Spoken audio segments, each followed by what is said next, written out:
Patricia changed small details. My husband is named Carlos. She called him Roberto. I am 34 years old. She said 37. I work as a designer. She said accountant. Enough so that no one would connect the dots. Everything else was exactly real. My actual words, my recorded cries, my traumas exposed. That night, I listened to 23 episodes straight without sleeping. In episode 147, Patricia said something that destroyed me. Honestly, Em is never going to heal, but that works for me. The longer she stays in therapy, the more content I have. She did not want to help me. She wanted me sick, broken, dependent, because I was her $1 million business.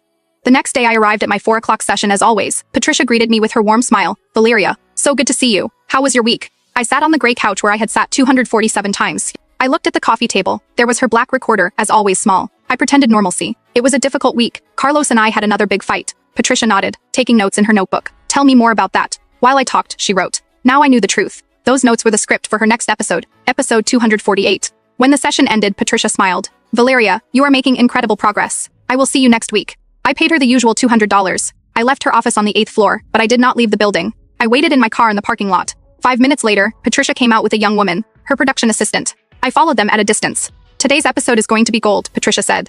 Finally admitted she feels completely invisible in her marriage. The listeners are going to go crazy over this. The assistant laughed. We are almost at 5 million subscribers. We should make official merchandise. Mugs that say, I am pathetic. They both laughed as they got into their cars. I sat in mine, crying. 5 years trusting her with my darkest secrets. 5 years paying her 200 per session, 200 per session, 200 per session, 52,000 total, for her to betray me in the worst possible way. But the worst came that night. My mom shared the new episode in the family WhatsApp group. Episode 248, the most pathetic woman admits she feels invisible. My mom wrote, this woman keeps getting worse. How sad. My sister responded, it is so frustrating. I would have given up on her already. My aunt, she needs more than therapy. She needs a miracle. They were talking about me, mocking me, pitying the pathetic woman on the podcast, without knowing that woman ate with them every Sunday. The next day, I hired a lawyer specializing in image rights. I showed him the signed consent, the document that said, research, not commercial exploitation. My lawyer smiled. That is a clear violation of multiple laws. You have $1 million case.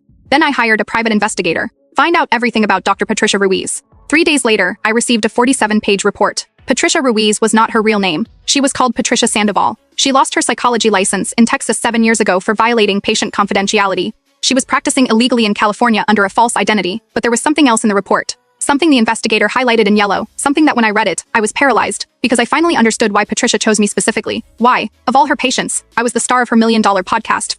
Patricia and I shared something she never mentioned in 5 years of therapy, something that changed absolutely everything, because that secret connection